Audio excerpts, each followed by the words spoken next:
जय श्री राम दोस्तों, आप सभी का स्वागत है हमारे यूट्यूब चैनल जिज्ञासु रामाशंकर पर। आज हम चर्चा करेंगे बिहार में जो पलायन होता है उसी पर।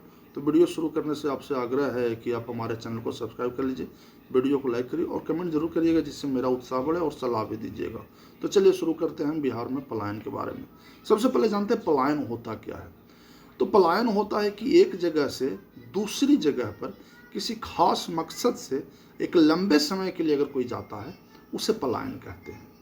अब कोई आदमी बिहार में रह रहा है, अगर 6 महीने के लिए रोजगार के लिए, शिक्षा के लिए अगर वो बाहर जा रहा है तो वो पलायन आ जाएगा, क्योंकि उसने एक लंबा समय लिया। ये मिनिमम मैं बता रहा हूँ 6 महीने, हो सकता है 2 साल या कोई आजीवन ही चला जाए, मैंने पूरा लाइफ टाइम के लिए चला जाए। तो ये सब पलायन के कैटेगरी में आते हैं, यानी कोई खास मकसद के लिए ही जा रहा है। तो बिहार में जो पलायन है ना, वो रोजगार का है। ऐसा नहीं है कि लोग परमानेंट बसने के लिए बिहार से बाहर निकल जा रहे हैं, बिहार से निकले दिल्ली बस के, ऐसा नहीं है। इसकी संख्या बहुत कम है, यानी 90% लोग जो पलायन कर रहे हैं उसका कारण केवल और केवल रोजगार है। आज बिहार में हालत क्या आ गया है कि महज 20,000 के जॉब के लिए लोग बिहार से बाहर निकल जा रहे हैं। वे दिल्ली की ट्रेन धर लेते हैं, वे मुंबई की ट्रेन धर लेते हैं, वे चेन्नई की ट्रेन धर लेते हैं, वे सूरत की ट्रेन धर लेते हैं। किस लिए भाई? तो वहाँ मुझे 20,000 मिलेगा। अब लोग बोलते हैं कि 20,000 तो तुम बिहार में भी कमा लोगे। कैसे कमाएगा? वही काम को अगर वो बिहार में करेगा तो बहुत देगा तो 10 से 12 देगा, इससे ज़्यादा नहीं देगा। मैं बता रहा हूँ, देगा ही नहीं। और वहाँ बेचारा वो करता क्या है कि ग्रुप में रहता है, सिंगल रूम लेके नहीं रहता। वो कुल मिलाकर देखा जाए तो 20,000 में उसका 4,000 खर्च होता है, बचता कितना है? 16,000। अब आप सोचिए, यहाँ कमा रहा है वो 12 मैक्सिमम और वहाँ कमा रहा है 16 मिनिमम। अगर वो थोड़ा ज़्यादा कमा ले, बहुत से लोग करते क्या है कि 4 घंटा और कमाते हैं, ओवर ड्यूटी करते हैं, उससे ज़्यादा पैसा कमा लिए। तो यही बस 5-10 हज़ार का जो गैप है, इसी गैप को पूरा करने के लिए बेचारा बाहर चला जाता है।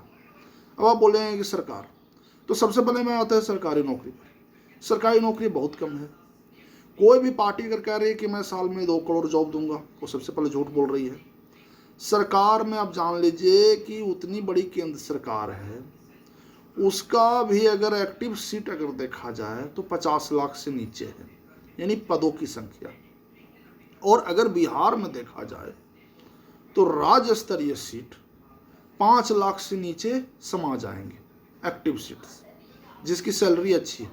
बहुत अगर जाएगा, लोग बोले कि नहीं हमें तो कॉन्ट्रेक्चुअल बेसिस भी अगर जोड़ लिया जाए तो सब 10 लाख के अंडर में आ जाएंगे।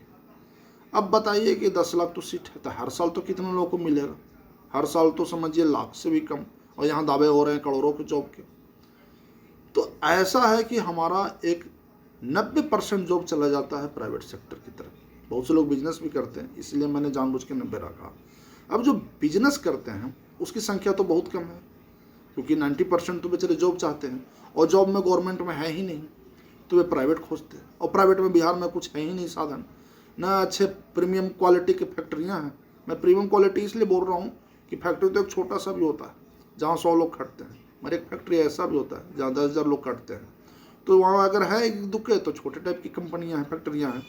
अगर बड़ी फैक्ट्रियाँ या बड़ी कंपनियाँ जहाँ एक स्टाफ की मिनिमम सैलरी 20,000 से शुरू हो और मैक्सिमम लाखों तक जाए, तो उस टाइप की कोई कंपनियाँ भी बिहार में नहीं है। बहुत से लोग जॉब करने के लिए बेंगलोर चले जाते हैं, गुरुग्राम चले जाते हैं, मुंबई चले जाते हैं, नोएडा चले जाते हैं। क्यों जाते हैं? वहाँ एसी में बैठ करके मिनिमम उनको 30,000 मिलता है और मैक्सिमम 50,000, 60,000, 1 लाख, 2 लाख तक भी कमा रहे हैं। लोग बोलते हैं ना कि इंजीनियर है मेरा भाई या मेरा बेटा बेंगलोर में। तो क्यों है इंजीनियर? क्योंकि वो बेंगलोर में ही पढ़ा, बेंगलोर में जॉब लग गया। बिहार में तो जॉब लग ही नहीं सकता है, न तो बिहार में अच्छे कॉलेज है, ना वहाँ पढ़ेगा, और न कंपनियाँ है कि उसका प्लेसमेंट होगा। शुरुआत भी बेचारा अपना वहीं किया बेंगलोर में, जॉब भी वहीं लग गया। तो ये सबसे बड़ा कारण है बिहार के पलायन का, क्योंकि जो पलायन है वो रोजगार में ही छिपा हुआ है। बिहार के लोग घर बनाने के लिए बेंगलोर, गुरुग्राम, मुंबई और सूरत, नोएडा नहीं जा रहे हैं। वे केवल रोजगार के लिए जा रहे हैं। वे परिवार के लिए कुछ ज़्यादा कमाना चाहते हैं। वे देखते हैं कि मुझे बिहार में तो 10-12 मिल जाएगा, मगर 10-12 तो खर्च नहीं हो जाएगा, तो बचेगा क्या? क्या उनको पैसे बचाने का अधिकार नहीं है? क्या उनको बेहतर लाइफ मैंने जीने का अधिकार नहीं है? वो मिनिमम, समझिए मैं मिनिमम से ही लेकर चलता हूँ, 5-10 हज़ार ज़्यादा कमाने के लिए वे घर परिवार से दूर हो जाते हैं। और वे कभी कभी तो ऐसा होता है कि साल साल भर के बाद आते हैं। तो ये रोजगार का जो मुद्दा है, इस पर सरकार कुछ नहीं की। उनको समझना चाहिए कि सरकारी नौकरी तो सीमित है। अगर मान लेते हैं, दावा करता था एक समय में कि भारतीय रेलवे में 14 लाख कर्मचारी हैं, आज घट के आता है कि भाई अब तो 10 से 12 लाख बच रहे हैं, 4 लाख गायब हो गया जो।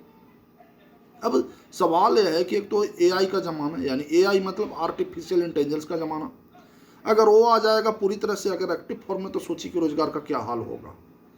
आप इसी चीज़ से भाई आप अंदाज लगा सकते हैं कि बिहार से जो भी ट्रेन आपको लंबी दूरी की मिलेगा, जनरल बोगी में पैर रखने की जगह नहीं मिलेगा।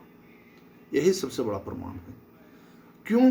क्योंकि वे बेचारे केवल रोजगार के लिए वे जा रहे हैं बाहर, वे रिजर्वेशन नहीं करा सकते हैं। वो थर्ड एसी में और सेकंड एसी में बैठ करके बेचारा नहीं जॉब करने जाएगा, जहाँ तनख्वाह 20,000 है, और थर्ड एसी का तो बेचारे भाड़े लग जाएगा 2,500-3 हज़ार, सेकंड एसी का तो लगभग में 4,000 लग जाएगा, तो बेचारा जनरल में जाता है। अब जनरल में कोई भी सीट मिल नहीं जाएगा अच्छा से, किसी तरह से खड़े खड़े होकर यात्रा कर पाएंगे लंबी दूरी में। तो रोजगार सबसे बड़ा फैक्टर रहा पलायन का, क्योंकि बिहार में एक अच्छा क्वालिटी का रोजगार है ही नहीं है, न प्राइवेट में और सरकारी में तो सीट ही नहीं है। अरे रोजगार देगा भी भाई तो कितने का देगा? अभी बिहार एसएससी निकाली है वैकेंसी, कितना सीट है? कुल मिला के अगर मैक्सिमम देखा जाए तो शायद 25,000 के लगभग है। अब बताइए कि इन सीटों से क्या होगा? जॉब तो आखिर 25,000 को ही मिलेगा। बहुत बीच में बढ़ा भी अगर दिया, 5,000 बढ़ा देगा, 30,000 हो जाएगा। तो क्या बिहार में 30,000 लोग ही जॉब के लिए ललायित हैं? 13 करोड़ से ऊपर आबादी है बिहार का। और बताइए उसमें अगर देख लिया जाए तो बुजुर्गों को अगर हम 4 करोड़ मान भी अगर लें, तो 8 करोड़ लोग ऐसे लोग हैं जिन्हें काम की ज़रूरत है।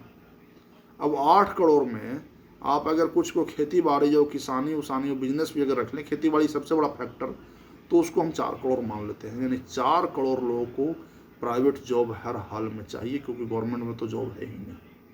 वो कहाँ जाएगा बेचारा? बाहर जाएगा। आज लगभग मैं शब्द लगा रहा हूँ इसलिए क्योंकि एक डाटा रिपोर्ट हुआ है कि 80 लाख से 1 करोड़ के लोग संख्या में बिहार से बाहर जॉब कर रहे हैं। वे यही सबसे बड़ा मुद्दा है पलायन का, क्योंकि वहाँ रोजगार रहा ही नहीं रही अच्छी क्वालिटी का। आप एक दुकान में जाके काम करेंगे, 8-10 हज़ार रुपये आपको मिलेगा, और वही बेचारा काम अगर वो बाहर जाए करता है तो कुछ ज़्यादा मिल जाता है, वहाँ सस्ता में रह लेता है, और वो जो 8,000 यहाँ कमा रहा था वो 8,000 वहाँ बचा लेता है। यानी यहाँ 8,000 कमाता हो तो सिर्फ पेट चलता है, वहाँ 8,000 पर मंथ उसकी सेविंग्स हो जाती है। तो पलायन एक सबसे बड़ा मुद्दा रहा रोजगार से जुड़ा हुआ। आज भारतीय लोग अमेरिका में जाते हैं बसने की नीयत से, उनका 50% से ऊपर इरादा होता है कि अमेरिका में हम बस जाए।